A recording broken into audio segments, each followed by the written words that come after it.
자, 오늘은 마태복음 23장 1절부터 12절 말씀을 제가 읽고 나누겠습니다.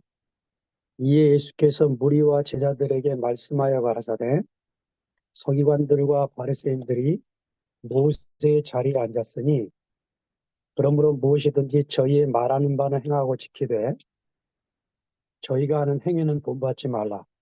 저희는 말만 하고 행치 아니하며 또 무거운 짐을 묻고 사람의 어깨에 지우되 자기는 이것을 한 손가락으로도 움직이려 하지 아니하며 저희 모든 행위를 사람에게 보이고자 하여 하나니 곧 그 차는 경문을 넓게 하며 옷수를 크게 하고 잔치의 상석과 회당의 상좌와 시장에서 문안받는 것과 사람에게 랍비라 칭함을 받는 것을 좋아하느니라. 그러나 너희는 랍비라 칭함을 받지 말라. 너희 선생은 하나요? 너희는 다 형제니라. 땅에 있는 자를 아비라 하지 말라. 너희 아버지는 하나이시니 곧 하늘에 계신 자시니라. 또한 지도자라 칭함을 받지 말라. 너희 지도자는 하나이니 곧 그리스도니라. 너희 중에 큰 자는 너희를 섬기는 자가 되어야 하리라. 누구든지 자기를 높이는 자는 낮아지고 누구든지 자기를 낮추는 자는 높아지리라.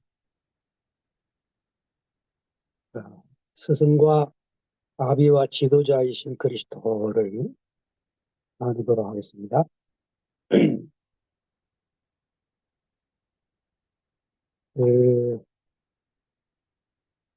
2022년이니까 2년 전에 반 클라이번 국제 피아노 콩쿠르에서 18살짜리 고등학교 2학년 학생이 우승을 했어요. 대단한 뉴스였는데 청중상도 받고 특별상도 받아서 아예 상을 그날 다 이 18살짜리가 휩쓸었는데 원래 이게 4년마다 한 번씩 열리기 때문에 못 나갈 뻔했는데 코로나 때문에 1년 연기하는 바람에 이민찬이 나가게 돼서 임윤찬. 우승을 할 수 있었습니다. 7살의 엄마가 태권도도 못 보내고 얘를 어디로 보낼까 고민하다가 그냥 피아노 학원이나 가라 하고 손잡고 동네 피아노 학원에 가서 피아노를 가르치기 시작한 그 이후부터 예, 이 아이가 점점 성장하면서 이런 세계적인 대회에서 우승할 수 있었던 배경에는 우리나라의 한국종합예술학교라고 하는 훌륭한 학교가 있기 때문이었죠. 누가 세웠냐? 노태우 대통령께서 1992년 문화발전을 위해서 이 학교를 미국 줄리어드 음대를 모델로 해서 세운 학교였고 이 학교에 피아노 선생으로 누가 있었느냐? 손민수 선생이라는 분이 있었고 이분 밑에서 이민찬이 제대로 공부를 해가지고 지금 이 손민수 선생은 미국 뉴잉글랜드 음악원에서 스카우트 갔어요. 하여튼 미국은 뭘 좀 뛰어나다 싶으면 다 흡수하는 거예요. 그래서 이 손민수 선생이 미국을 가는 바람에 이민찬도 따라서 이 선생님을 따라서 미국으로 옮겨서 지금 미국에서 이제 활발하게 활동을 하고 있는데 그러면 이 손민수 선생은 어떻게 된 분인가? 이분도 자기 스승이 있었던 거예요. 러셀 셔먼이라고 하는 이 선생 그리고 그의 부인 변경화가 아니고 변화 네, 그 피아니스트 변화계 이분에게 사사를 받으면서 손민수라는 이분이 훌륭한 피아니스트로 자랐고 그거를 우리나라 한예총에서 스카웃에서 불렀고 이분이 여기서 이민찬을 길러냈고 이민찬을 길러낸 이 스승을 그냥 둘 수가 없어서 미국에서 다시 스카웃해 갔고 그런 일들이 벌어지고 있습니다. 어느 기자가 이 손민 선생님하고 인터뷰를 했는데, 학생을 가르칠 때 뭘 중점으로 중요하게 가르치십니까? 그랬더니 이분 대답이 테크닉만 가르치는 것만 안 되고, 어, 자기가 가르치는 중점이 두 가지가 있는데, 컴패션, 번역하기 어려운 말이네. 공감이라고 번역. 아, 체리티, 관용이라고 표현했어요. 공감과 관용, 이 두 가지를 자기는 중요한 것으로 가르친다. 넓은 마음. 넓은 마음이지. 그 기자가 이날 손민수 선생을 인터뷰하러 부산을 내려갔는데, 그날 부산 관현악단하고 리허설, 협연 연습을 다 끝내고 관현악단 단원들이 다 간 뒤에도 이 손민 선생이 혼자 남아서 2시간 이상 혼자 연습을 하고 있더라. 그래서 왜 이렇게 연습을 하시냐 그랬더니 연습만이 살 길이라고 자기는 그러고 있었다는 혼자 남았어. 그래서 기자가 물었어요. 그러면 임윤찬은 어느 정도 연습하냐 그랬더니 임윤찬은 기절에 쓰러질 때까지 연습하고 25시간 하는 동안. 이야, 그래서 지금도 저도 이제 임윤찬 때문에 클래식을 가끔씩 듣게 되는데 저야 누가 연주를 했던 그 음악인데 이 전문가들이 임윤찬의 음악을 들으면 소름 끼쳐서 기가 다르. 어, 이거는 배워서 나온 사람이 아니래. 타고난 사람. 자, 하여튼 모차르트처럼 하나님이 이 한국 땅에 또 하나의 음악가를 선물로 주셔서 우리가 이런 기분 좋은 시대를 갖고 있는데 우리가 이 오늘 읽은 마태복음 23장 읽으면서 오해하지 말아야 되는 것은 8절에 선생이라고 칭함을 받지 말아라. 이런 얘기를 들으면 누구 보고 선생이라고 그러면 안 되는 것처럼 되고 땅에 있는 자를 아비라 하지 말라 그랬으니까 집에 안에 가서 아버지 소리도 부르지 말라는 것처럼 보면 안 되고 어? 또 지도자가 칭함을 받지 말아라 그랬으니까 누구의 지도자로 살면 안 되고 이런 성경을 문자로 읽으면 오해하기 쉬운 구절입니다.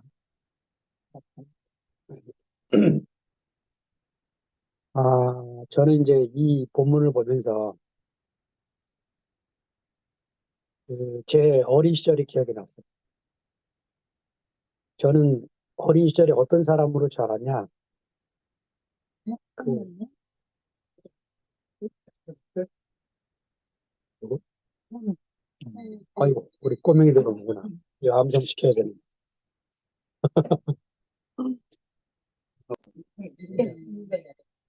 제 어린 시절이 그 인정과 칭찬에 목마른 사람. 그래요. 그런 사람으로 살았습니다. 그냥 제가 제 어린 시절, 제 성장할 때까지 우리 아버지 칭찬이 뭐가 있었나 찾아봤더니 용하다. 하나가 기억나더라. 어느 날 학교 운동회를 마치고 일찍 끝나서 집에 왔는데 아버지가 웬일로 우리 아버지는 노동판에서 미장공을 하고 있었기 때문에 그 시간에 있을 뿐이 아닌데 봄철인데 계시더라고. 제가 들어오는 걸 보더니 아버지 누워 계시다가 저를 보더니 학교에서 뭐 했냐? 내가 운동회 했어요. 그래? 몇 등 했냐? 제가 3등인가 4등으로 들어왔거든, 달리기. 1등 했습니다. 아버지한테 인정받고 싶어서 거짓말을 한 거지. 용하다. 잘했다. 이게 제가 아버지에게 칭찬을 들은 처음이자 마지막 기억이에요. 그러니까 저희 시대에 좋았어. 어, 저희 시대의 아버지들은 왜 그렇게 칭찬에 인색했는지 아마 이거 못 자, 받아서. 자기도 받은 적이 없기 때문에 어, 그냥 버릇없이 키우면 안 된다. 그래. 이것만 속으로 사는 거. 유교에서 배워가지고 칭찬할 줄을 모르는 그런 아버지 속에 커서 제가 대학 4년 동안 대전에서 다녔는데 1학년 때 장학금을 못 받아서 저희 부모님으로부터 이제 매달 생활비 편지가 날라와요.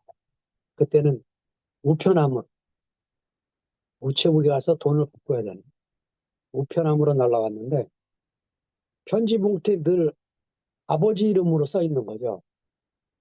혹시 우리 아버지가 나한테 한마디라도 편지를 했을까? 하고 뜯어보면 어머니 매번 어머니 이름이 있는데 제가 그거를 편지를 뜯을 때마다 혹시나 아버지가 쓰지 않았을까라는 기대감을 포기하지 않았던 제 자신을 보면서 내가 얼마나 칭찬과 인정에 굶주린 사람인지를 성장하면서 더 느끼게 됩니다. 오늘 본문 얘기가 뭐냐면요. 이 얘기 한마디로 줄이자면 사람에게 칭찬과 인정을 받으려고 하는 그 마음을 하나님에게 올려라. 그래서 하나님에게 인정과 칭찬을 받아야지 사람에게 인정과 칭찬을 받으려고 하면 안 된다. 이 말씀을 지금 하고 계시는 거죠. 자, 그 23장 시작이 한마디로 딱 요약을 하고 있는 단어가 하나 있는데 모세의 자리라는 단어. 요 모세의 자리라는 요 말이 사람에게 칭찬과 인정을 받는 자리라는 모세의 자리. 그 모세의 자리를 오늘 본문에 세 가지로 요약하는데 첫째, 말만 하고 행함이 없는 것. 두 번째, 보이기 위해서 뭘 하는 것. 세 번째, 스스로 높아지려고 하는 것. 이게 모세의 자리. 네. 그 바울도 이런 말을 이제 로마서 그 2장 21절에서 하는데 로마서 2장 21절에 보면 이렇게 말해요. 로마서가 어떻게 되어 있냐면 1장은 이방인의 죄, 2장은 유대인의 죄, 3장은 모든 사람의 죄를 말하는데 2장 유대인의 죄에 대해서 이렇게 말합니다.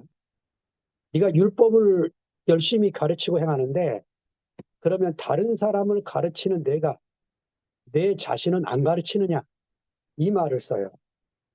그러니까 말만은 행한다 이게 열심히 가르치는데 자신은 행함이 없는 그 유대인의 죄에 대해서 말을 하고 있는 거죠. 그러니까 율법의 문제가 바로 이겁니다. 법을 가르치면 법으로 사람을 가르치면 겉으로는 행하는데 속에 하나님의 생명이 없기 때문에 지속을 할 수가 없고 겉과 속이 다른 이런 사람으로 살 수밖에 없는 사람이 된다는 거죠. 누가 보기 때문에 마음에는 없는데 바깥으로 행하게 된다는 거예요. 응? 그러니까 율법은 뭡니까? 이렇게 살아라. 이렇게 살아야 된다. 이렇게 가르치는 거죠. 노력해라. 이렇게 가르치는 거죠. 복음은 뭡니까? 이렇게 살게 된다. 저절로. 그 하나님의 생명이 오면 뭐를 노력하지 않아도 네 안에서 그런 마음이 우러나서 그렇게 살게 된다. 이게 복음과 율법의 차이인 거죠. 그러면 가만히 있으면 저절로 되는가? 아, 그런 오해를 갖지 않도록 바울이 고린도전서 9장 27절에 이렇게 말합니다. 내가 내 몸을 쳐서 복종케 함은 내가 남에게 전파한 후에 자기가 도리어 버림이 될까 두려워함이로다.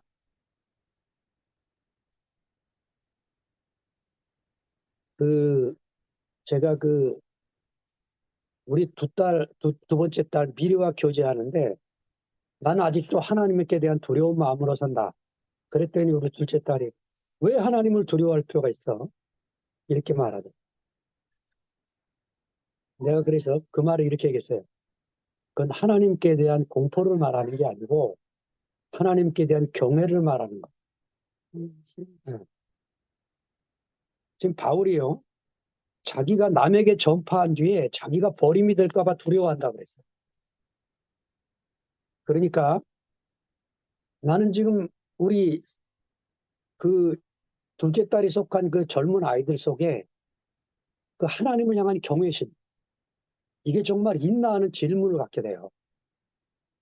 제가 20대부터 10대 때 예수 믿고 20대부터 40대까지 살아오면서 이엘레 목사님을 만나기 전에 아주 건방진 속에 있는 마음, 너희들 나만큼만이라도 살아봐, 예수 믿고. 이런 건방진 마음으로 살았던 그 마음이 우리 미리 속엔 없기를 진짜 바라는 마음으로 살고 있어요. 예, 말만 하고 행함이 없는 이것을 당연히 여기는. 왜 나는 그걸 못 행하는가? 아, 내 생명이 그런 게 없어. 뭐 난 당연해. 두려움이 없어요. 두려움. 하나님을 향. 바울이 이렇게 말합니다. 내가 내 몸을 쳐서 복종케 하면 내가 남에게 전파한 뒤에 자기가 도리어 하나님께 버림이 될까 봐. 예, 그 말만 하고 행함이 없는 이런 사람이 될까 봐. 그러니까 육체는요, 이 고깃 덩어리는 하나님의 말씀을 따라 살고 싶어 하지 않는 거부감이 있어요. 예, 내 멋대로 살고 싶은 그 육체를 우리가 안고 살고 있습니다. 그래서 우리가 하나님 말씀을 내 안에 새기고 그 생명이 내 안에서 나를 다스리고 지배하도록 우리가 모임을 갖고 말씀을 듣고 형제들과 교통하며 살게 됩니다. 두 번째 모세의 자리, 보이기 위해서 무엇을 행한다는 것. 제가 대국교회 처음 와서 지금은 형제들이 많이 성장했겠지만 그 창세기 형제들을 일산에 계속 부르면서 교통하면서 야, 이 양반들이 보이기 위해서 행하는구나 하는 걸 가끔씩 보면서 제 속에 두려운 마음이 생겼던 기억이 나요. 왜냐하면 저도 자신 없는 사람이 있기 때문에 이 세계에 왔기 때문에 목사님께 인정받기 위해서 보이기 위해서 저러나 하는 질문을 가끔씩 했어요. 그 바울이 그 당시 그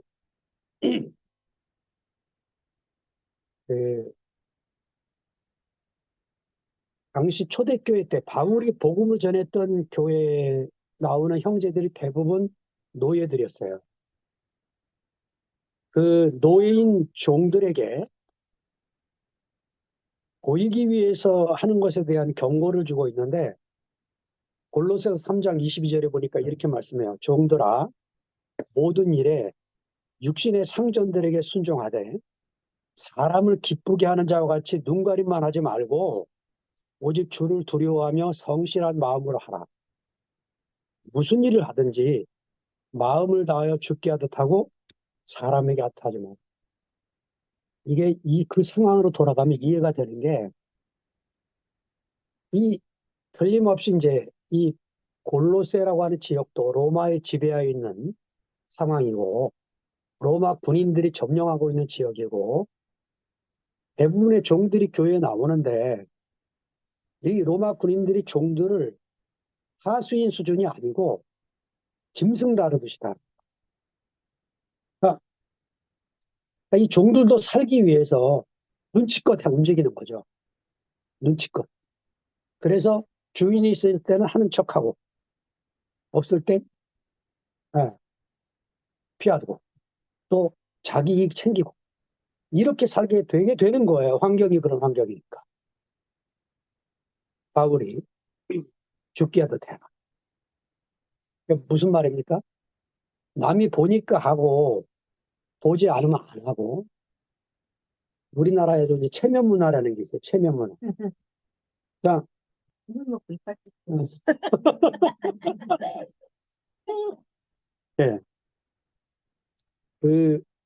오늘 본문에 보니까 지금 당시 서기관과 바리새인들이 어떻게 살았냐면은 이 사람들이 모세의 자리에 앉아가지고 어떻게 사람에게 보이기 위해서 어떻게 하냐면 경문을 넓게 했다. 차는 경문을 넓게 했다. 경문이 뭐냐면요. 완전히 아니고 신명기 6장에 보면 하나님 말씀을 그렇지 이마에 차고 손목에 차라는 거예요.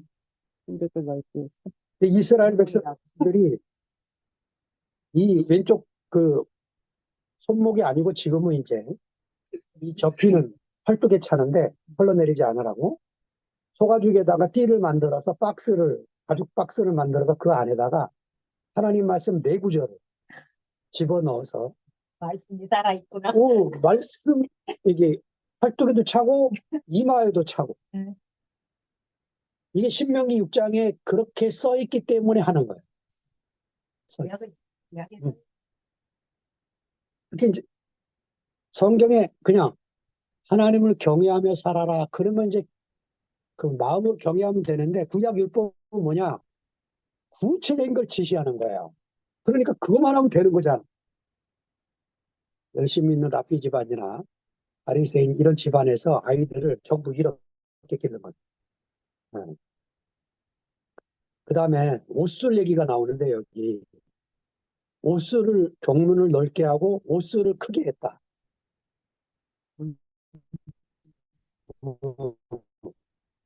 보이기 잘하는 거죠. 이 옷술을 민수기 15장 38, 39절에 왜 하나님이 옷술을 차라고 하냐면 옷술이 어디냐면 이 손목 끝, 바지 끝, 끝에다가 술을 나는 거예요. 다 무너졌는데 마지막 남은 벽 하나가 서쪽 벽이에요. 그게 통곡의 벽인데 그 서쪽 벽에 가면 그 검은 옷을 입은 허번을 쓴 그 남자들이 그 벽에 대고 머리에는 경문을 차고 끊임없이 울면서 기도하는데 그 진지함이 말도 마. 뭘 위해 기도할까요? 하나님의 성전이 다시 회복되기를. 지금 그게 이슬람 성전이 됐거든요. 그러니까 그걸 무너뜨리고 하나님의 성전을 구약 성경 전체가 성전을 회복하겠다는 약속이니까 그 성전 회복을 위해서 지금도 울면서 기도하고 있어요. 네. 이미 그 성전은 무너졌어요. 이제 하나님의 성전인 하나님의 교회가 이렇게 세워져서 전 세계 이 홍성 땅 요네도 이렇게 몸인 성전으로 모여있는 이 계시가 안 보이니까 지금도 열심을 다해서 눈물을 흘리며 기도하고 있어요. 그러니까 이게 이제 어떤 것이 종교라는 게 문화가 되면요 일상에 젖어드는 것처럼 보이는데 그거는 바깥의 것이 사실은 알맹이가 없는 죽은 종교가 되는 거죠. 우리 불교가 그렇고 기독교가 그렇고 천주교가 그렇고 아주 위험수위를 넘어서고 있는 그런 시대를 지금 만나고 있습니다. 저도 이제 새롭게 배운 단어인데 팝콘 브레인이라는 단어 혹시 들어보셨어요? 튀겨졌어? 그러니까 이 팝콘 브레인이 뭐냐면 지금요 이 뇌신경학이 발달이 돼갖고 뭐나? 요새 그 5살 어린애부터 지금 10대 아이들이 밤에 그냥 못 자고 전부 핸드폰을 끼고 자는데 그 유튜브를 보고 너 10분만 보고 자, 20분만 보고 자, 30분만 보고 자 해도 어느 날은 밤을 새는 거야.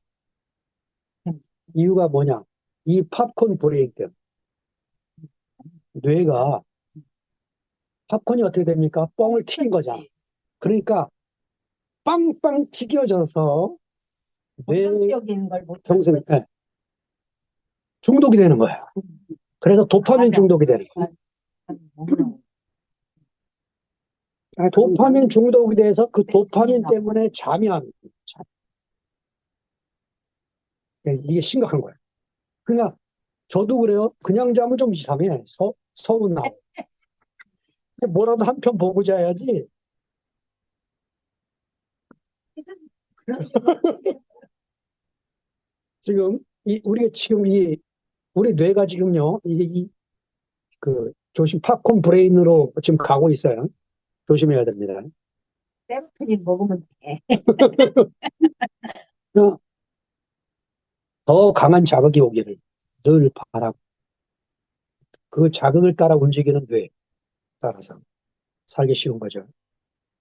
세 번째 이 모세의 자리는 스스로 높아지려고 하는 스스로 실제로 보니까 시장에서 문안받는 것, 회당에 상좌에 앉는 것, 잔치에 초대받으면 상석에 앉는 것, 그렇지요? 예, 사람들에게 랍비라고 칭함을 받는 선생이라고 칭함받는 이런 거를 좋아한다. 이 마음에 뭐가 있습니까? 스스로 높아져 높아지구나. 스스로 높아지죠. 높아듯이. 음. 자, 그러니까 23장 1절부터 12절의 이 이야기는 우리가 좋은 스승을 만나면, 훌륭한 아버지를 만나면, 참된 지도자를 만나면, 자기를 낮추는 것이 습관이 되고, 예, 자기를 높이는 것이 두려워지는 사람으로 살게 된다.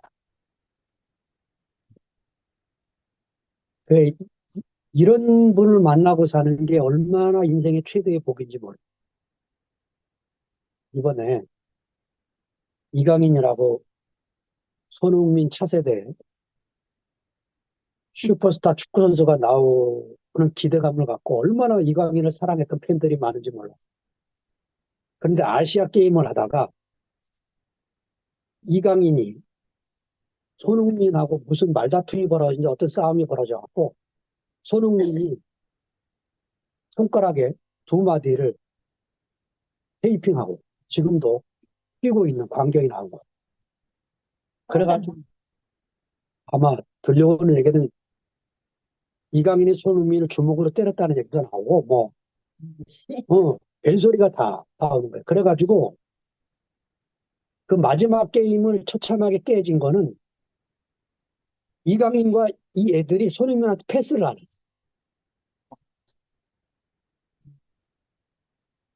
이강인에게 손흥민이 손흥민. 그래가지고 다들 이제 소속팀으로 돌아갔는데 보다 못한 그 청소년 축구팀 감독인 누구지? 홍명보 황선, 서로 황선홍이 전화를 한 거야. 이강인, 너, 그것 때문에 뭐 난리가 났으니까 한국에서 너 빨리 런던으로 날아가서 국민이 형한테 사과해. 이래 가지고 진짜 얘가 그 지시를 받고 가서 국민한테 사과를 했고 우리 대인배 손흥민이 용서하고 괜찮다 하고 그 이강인 나도 젊었을 때 강인이처럼 실수를 많이 하고 컸던 사람이니까 강인이를 품어주기를 바란다. 그래가지고 이제 난리가 났죠. 음. 그러니까 이제 지금 이 강인의 이 행동 때문에 소속팀 프랑스에서도 지금 강인이를 이상한 눈으로 보고 있고 지금 황선홍 감독은 이번 뭐 게임이 하나 있나 본데 이강인을 안 뽑았어요. 그냥 저는 이제 그 사건을 보면서 야 훌륭한 스승, 훌륭한 아버지, 훌륭한 지도자 밑에 크는 게 얼마나 중요한지를 다시 보겠어요. 지금 사실은 손흥민 아버지 손정처럼 이강인 엄마, 아버지, 누나 전체가 다 회사를 차려갖고 이강인을 위한 모든 프로그램을 다 진행하고 있어요. 그런데 손흥정 같은 아버지가 이, 이 손흥정 같은 아버지, 이런 아버지가 있는 사람, 이런 좋은 스승이 있는 사람, 이런 좋은 지도자가 있는 사람이 얼마나 복된 인생인가 하는 거를 흥민이를 보면 금방 보여요. 그, 그 손정 이 양반이 20몇 살에 손흥정 아버지가 그, 아버지 어, 손정, 손정, 손흥정, 어렵다, 어려워. 어, 저기, 프로축구팀을 하다가 부상이 잦은 바람에 결국 20몇 살에 그만두고 아이들은 낳고 그래가지고 막노동판 노동자로 하여튼 하루에 3가지 잡을 뛰면서 겨우겨우 애들을 먹고 살리고 하는데 자기처럼 축구하는 놈을 하나 길러내야겠다 보니까 성을 가르쳤더니 별로 좋아하지 않아서 둘째 흥민이를 가르치기 시작한 거예요. 그래가지고 중학교 때 흥민의 실력을 알아본 독일 함부르크가 흥민이를 스카우트 해가지고 독일로 넘어가서 가자마자 돈 주는 게 아니잖아. 청소년 팀에 누가 돈을 주겠어. 그러니까 어떻게 했냐면 혼자 갔대 맨 처음에 흥민이. 흥민이가 너무 배가 고파서 그 형편없이 나오나 봐 식사가. 그러니까 한국 음식 화보를 보면서 잠을 잤대요. 불쌍해라. 응, 먹었다고 생각은 그림의 떡이네. 그림이 아니라. 그 소리를 듣고 아버지가 1년 뒤에 도저히 이건 안 된다 그래갖고 자기의 전 재산을 다 정리하고는 날라가서 흥민이 옆에다가 싼 호텔 하나 잡아가지고 거기서부터 흥민이 운동장까지 2시간 넘는 거리를 걸어가면서 흥민이 뒷바라지 시작을 했는데 예, 그 운동장에서 운동할 때 그 유럽 지역은 비가 자주 온답니다. 한겨울에 비가 내리면 피할 데가 한 군데도 없어가지고 흥민이가 연습하다 아버지를 쳐다보면 비를 쫄딱 맞고 서 있대. 아들이 하니까. 아들이야. 갈 데가 없는 거야, 갈 데가. 피할 데가.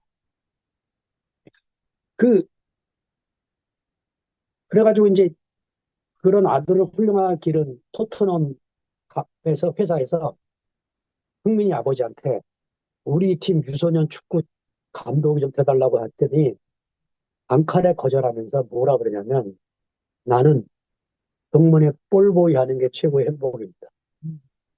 그리고 하는 거. 웬만한 사람 같으면 돈도 벌고 흥민이 뭐 이름을 갖고 시합 나갈 때 뭐 얼마든 시간 남는 거 하면 되잖아요. 그러니까 뭘 하나 정하면 한눈을 안 파는 분이라. 이야, 대단한 분. 함부르크에 있을 때 흥민이가 처음 유럽에서 첫 골을 넣은 그날 얼마나 흥분이 되겠어. 그래가지고 집에 들어가서 딱 씻고는 이제 컴퓨터 딱 켜갖고 팬들이 나한테 뭐라고 화답했나 쫙 읽고 있을 때 아버지가 딱 들어가서 흥민아 일어나라 하고 이렇게 말하는 거예요. 네가 오늘 축구 첫 골을 넣었다고 지구가 하나도 변하는 거 없고 내일은 또 해가 뜨고 너는 연습을 해야 되고 너는 축구 선수로 훈련을 받아. 그리고 그거 잘하 하고 나가셨다.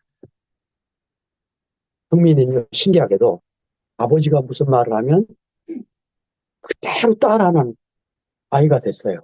왜 그랬을까요? 아버지가 존경스러우니까 따라가는 거죠. 그러니까 이 아버지는 TV를 안 킨대요. 본 적이 없대. 그리고 책을 그렇게 읽어요. 흥민이 아버지. 예. 저는 우리 아들이 책을 안 좋아해서 걱정인데, 이 책 속에 길이 있습니다. 인생의 사람. 국민이 아버지는 정말 그 아들을 대하는 걸 보면 공부를 많이 한 사람, 책을 통해서. 무슨 학교를 다녔다는 게 아니라. 또 가는 날라면 또 가봐야 돼. 그래가지고, 이렇게 말하 축구 선수가 되기 전에 겸손한 사람이다. 이 얘기를 끊임없이 가르치고. 야, 정말 제가 그 소리 들었을 때 진짜 훌륭하구나 했던 거는 춘천에 가면요. 손흥민 체육공원이 있는데 그 전체가 170억이 들었대요. 흥민이에게 아버지가 그랬대. 돈은 안 쓰면 그지. 네가 이 돈 갖고 빌딩을 샀어. 네 밭일지 모르지만 돈은 가치 있는 데 써야 되는 거야. 멋있다. 알아보면 멋있다. 야, 멋있잖아. 그 멋있는 아버지 밑에 멋있는 아들이 흥민이한테 결혼하고 싶어 하고 그냥 얼마나 대시하는지 몰라요. 몰라. 어느 날 아들이 누구랑 사귄다는 소문을 들었어요. 아버지가 이렇게 말합니다. 아들아, 한국인은 유럽인들하고 체격이 다르다. 체질이 다르다.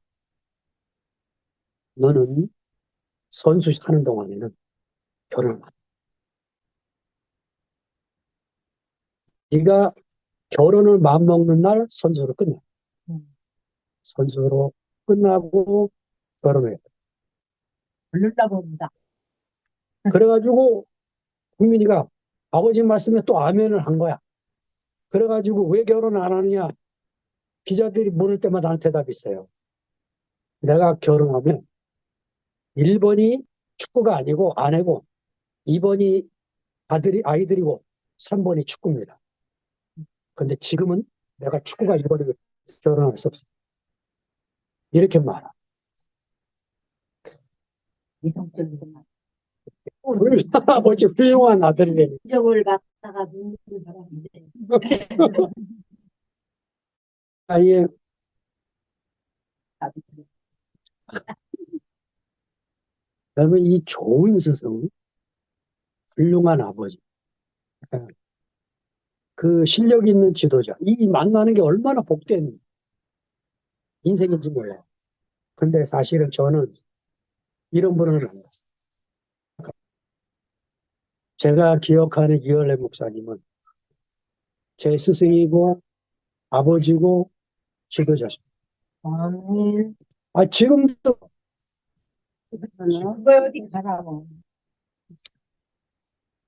그분은 제게 그리스도가 뭐고 알게 해주신 분이고 그 그리스도와 교회는 어떤 관계인지 그리고 그것이 실제적으로 어떻게 세워지는지를 당신이 삶으로 몸으로 보여주십니다. 그래서 제가 만약에 이현래 목사님 만나지 못했다? 저도 지금 모세에 잡아갖고 이 사람들이 하듯이 강물을 넓히고 어, 옷을 크게 잔치에 어, 나를 인정해주는 사람 찾아다니고 이렇게 이렇게 살았을 거예요.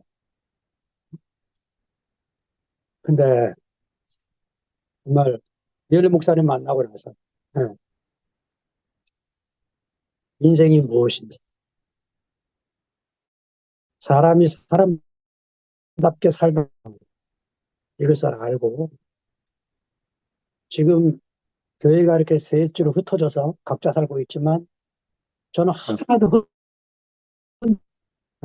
어느 날 하나님이 이 흩어진 새 교회를 또 하나하게 하실 날이 있을 것이다. 왜냐? 하나님이 시작한 교회라면 하나님이 짝 지어주신 것은 사람이 나눌 수가 없는 거죠. 저는 그것을 믿고 지금도 난 달려가는. 자, 기독교라는 종교 안에 세 종파가 있는데, 하나는 캐톨릭이고, 하나는 기독교고, 하나는 조직이 없는 우리 같은 교회들이, 형제교회라고 이름을 부르는 다양한 모임들. 캐톨릭 교회는 중요한 핵심 두 가지가 있는데, 네, 전통과 의식입니다. 이 전통 속에는 교황의 식서가 성경만큼이나 권위가 있고, 그 다음에 이 조직 속에는 전 세계의 모든 장점들을 다 끌어다 갖다 놓은 완벽하네. 그런 유니버셜한 철책. 그래서 전 세계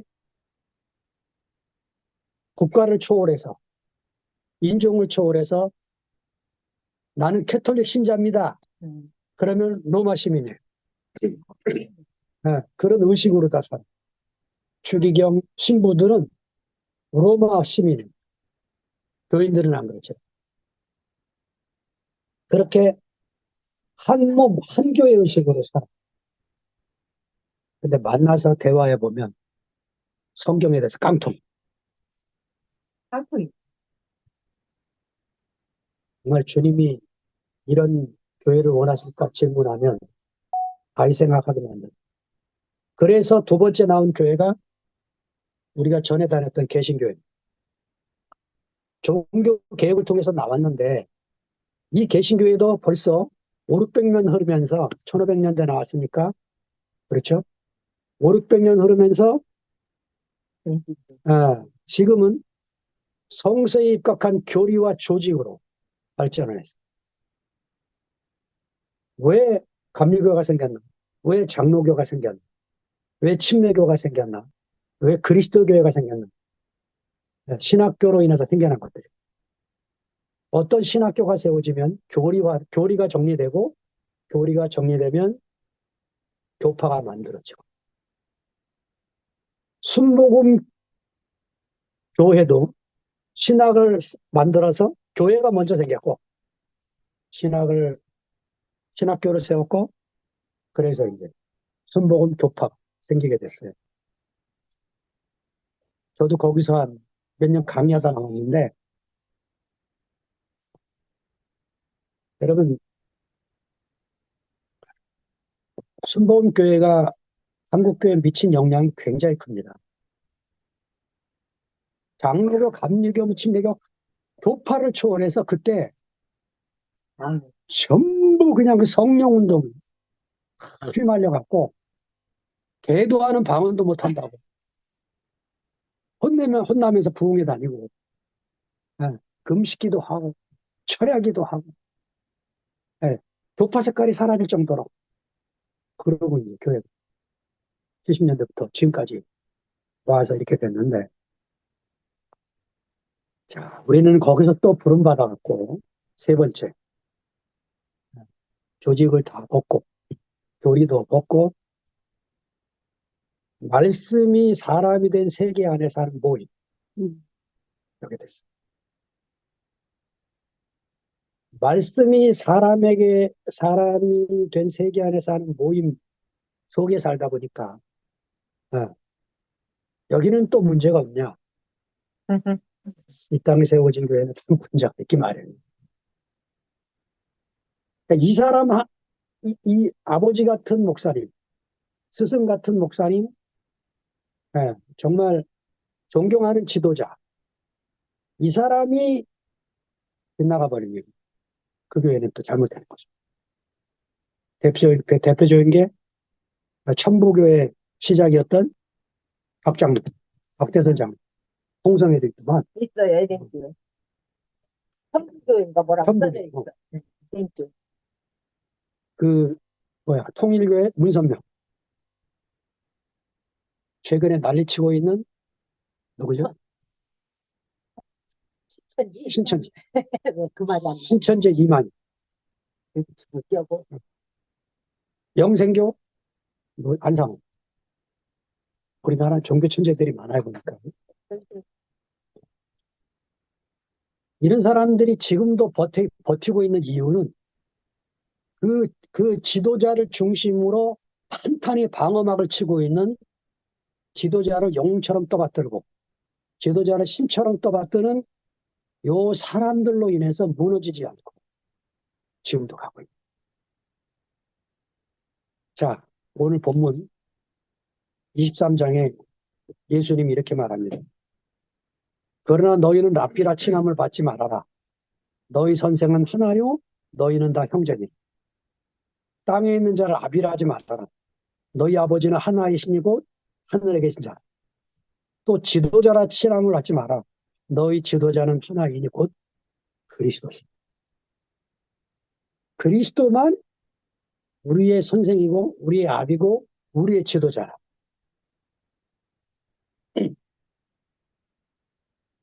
자, 우리는 모세의 자리에 있는 사람이 아니고 사람의 자리에서 그리스도 예수를 따르는 사람. 몸대 교회 안에서 몸이 요구하는 것을 자기 일처럼 하며 사는 사람. 하나님께서 당신의 생명을 더 부어주셔서 우리 홍성교회가 성령의 능력으로 더 깊이 짜여져서 세상 안에서 지치고 목마른 사람들의 안식처가 되게 하길 간절히 바라고 원합니다. 예.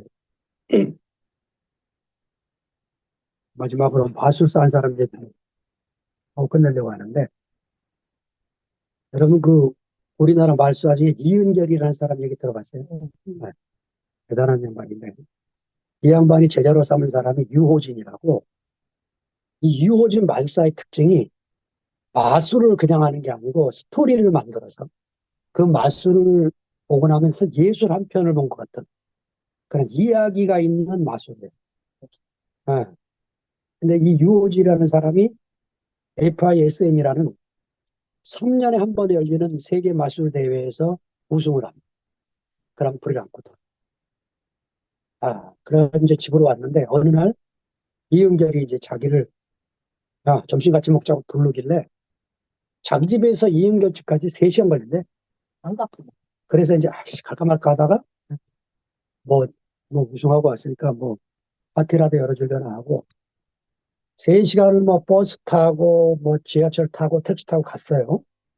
가서 이제 사무실문을 딱 여니까 탁자 위에 햄버거 딱 2개 있더래. 그래서 이 형 장난 잘 치듯이 나를 깜짝 놀라게 하는구나 하면서 농담하면서 이제 햄버거를 먹었대. 햄버거를 다 먹었더니 또 이은결이 하는 말이, 너 이제 뭐가 된 거 같지? 너 아무것도 아니야. 집에 가. 이러고 보내더래. 나중에 이제 이 2사람이 나와서 자기가 그렇게 말할 수밖에 없는 이유를 이은결이 얘기를 했는데, 이은결도 자기가 이제 우승을 하고 해외여행을 다녔대. 해외여행을 갔는데 어느 날 자기가 우상으로 겼던 그 외국 마술사가 마술 용품을 구르마에서 팔고 있더라. 자기가 충격을. 끊임없이 노력하지 않으면 저렇게 되겠구나.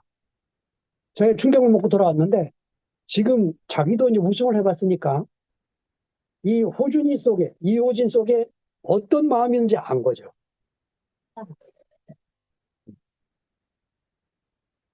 그러니까 우리가 이런 그리스도를 알고 믿고 따르는 가운데 얼마나 참 감사한지. 어제 제가 그 도서관 갔다가 토요일 날은 6시에 문 닫는 걸 모르고 갔다가 직원한테 혼나면서 첫 그거를 빌려왔는데 권정생 선생님 집 빌려왔어요. 진동. 야, 제가 어디서? 안동에서 군목 생활을 할 때 안동에서 교회 종지기를 하는 저보다 19살 위이신 그 선생님이 거기 살고 있다는 소식은 들었는데도 몰랐어. 한 번도 찾아가지 않은. 그냥 사람을 알아볼 줄 모르는. 왜냐? 제가 젊은 날에 그 교회 정치계 하는 선생님을 제가 뭐가 아쉬워서 가겠어요? 예, 예, 제가 이제 다 하나님의 손에 다루어져서 인생 석양길에 쫙 접어들고 예수를 조금씩 알아가고 나니까 이 땅에 보석 같은 분을 하나님이 주었는데 내가 사람을 알아보지 못하고 귀한 사람들을 다 놓쳤거든요. 하는 생각이 들어서 어제 그, 그 선생님 책을 빌려왔고 읽고 있는데 정말 이 땅에 그리스도 같은 정말 아버지 마음으로 사는 훌륭한 스승님 그런 분들이 많은 이 교회 안에 우리가 살고 있다는 게 얼마나 감사한지 주님을 찬양합니다. 네.